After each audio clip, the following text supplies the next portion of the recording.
San Francisco is converting an island into a multi-billion-dollar mixed-use community with 8,000 new homes, over 300 acres of parks and waterfront spaces, some of the best amenities you can find anywhere in the Bay Area, with unobstructed views from bridge to bridge across the San Francisco skyline and Marin County. This is Austin Clark, your lawyer turned real estate agent in San Francisco and Marin County, and developers have been working for over a decade to turn Treasure Island into a cutting-edge, environmentally sustainable community. And in this video, I'm going to break down everything going on the island, including how developers are turning the former naval base into one of the most ambitious developments in San Francisco's history, and what you can expect as development continues. If you like videos about new developments, current events, or the San Francisco and Marin County lifestyle, subscribe to my channel because I make videos about that stuff every single week. Now let's get right to the development, and to really understand how special and ambitious it is, you need to understand the island's history and how it's shaping what's going on the island. Treasure Island is a man-made island smack in the middle of the San Francisco Bay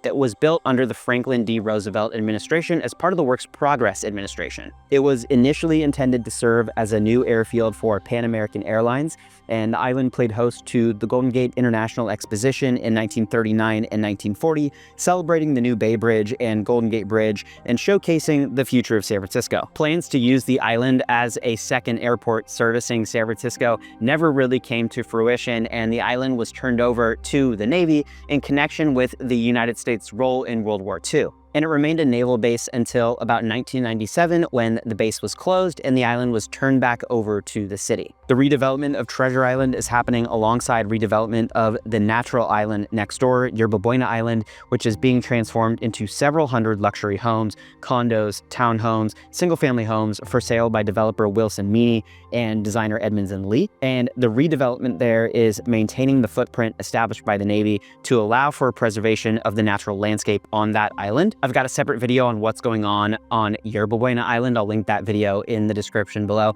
Definitely worth checking out because the units and amenity spaces there are awesome. Wilson Meany is the developer over at Yerba Buena Island, but because Treasure Island is a much larger development, closer to 8,000 units compared to Yerba Buena's couple hundred units, they do have partners in the Treasure Island development, Lennar and Stockbridge Capital Group. The developers have been working on this development for well over a decade, principally on, getting through the legal processes with the city, as well as the infrastructure work needed to get the island inhabitable. There have been concerns that the former naval base's operations have caused toxins to leak into the soil, so it's a toxic environment not suitable for habitation. And over $1 billion has been spent on getting the island inhabitable, including remediation of the toxins in the area. There are also concerns about sea level rise. So a huge amount has been spent making sure that what they're building is able to withstand sea level rise over the next many years to come. That's partly why, as you'll see, the buildings are set back from the coast of the island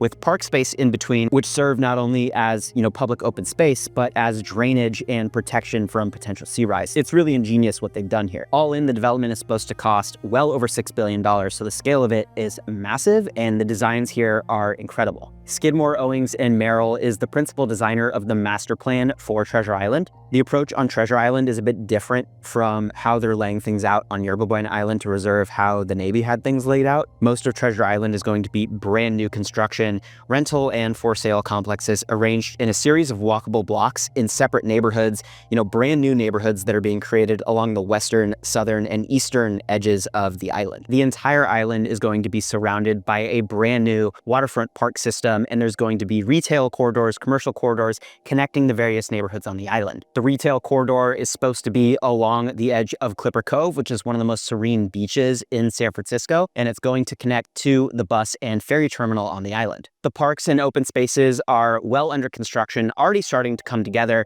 and the views from there are absolutely stunning. You can see some of it in the background. The island is also entirely flat, making biking, walking, jogging extremely easy and very convenient. The island is being designed with less of a focus on driving and cars. There's a ferry system that will take you from the island to downtown San Francisco in about 7 to 8 minutes. So you can get to downtown San Francisco quicker than you would if you were living in the East Bay, or even if you were living in San Francisco proper in like the Richmond or the Sunset. The transit hub is going to be on the northwest corner of the island, which is the part of the island that's connected to Yerba Buena Island, so it's going to be the most accessible part of the island by land. It'll be not only a transit hub, but have a hotel, shopping, dining, cultural centers, high-density housing options. There's going to be a promenade along Clipper Cove with a market hall, a sailing center, and retail near the marina.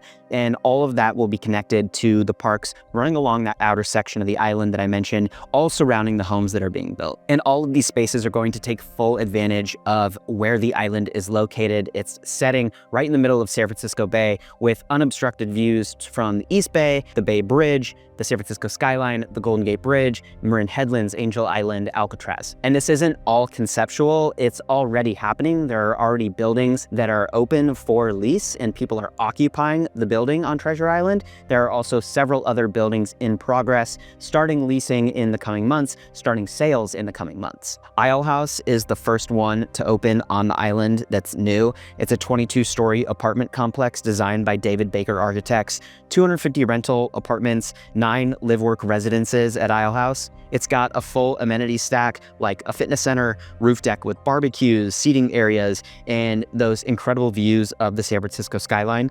They're also building out retail space at the ground level, which is designed for a cafe. Units there range from studios to 3 bedrooms, starting at just under $3,000 a month, going to north of $7,000 a month. The next building that's going to start leasing on the island is called Hawkins, and it's a little bit different of a design and concept than Isle House. Isle House is a 22-story structure. Hawkins is 2 structures, mid-rise, 1 6 stories, 1 4 stories. The complex is 178 units with studios starting at around $2,800 a month, going again up to 3 bedrooms for over $7,000 a month. It's also going to have a fitness center, rooftop, co-working space, and a pet spa. So all the buildings here, you're getting some awesome amenities, all taking advantage of the awesome views. And the first 4 sale homes are also going to be released next year, early next year, February, March timeframe at 490 Avenue of the Palms. Pricing and floor plans haven't been finalized there yet, and it's under construction, so I can't give you a tour just yet, but I definitely will once it becomes available. So definitely subscribe if you want more information. And this isn't going to be all market rate housing. About 27% of the units that are being built on the island are going to be dedicated affordable housing.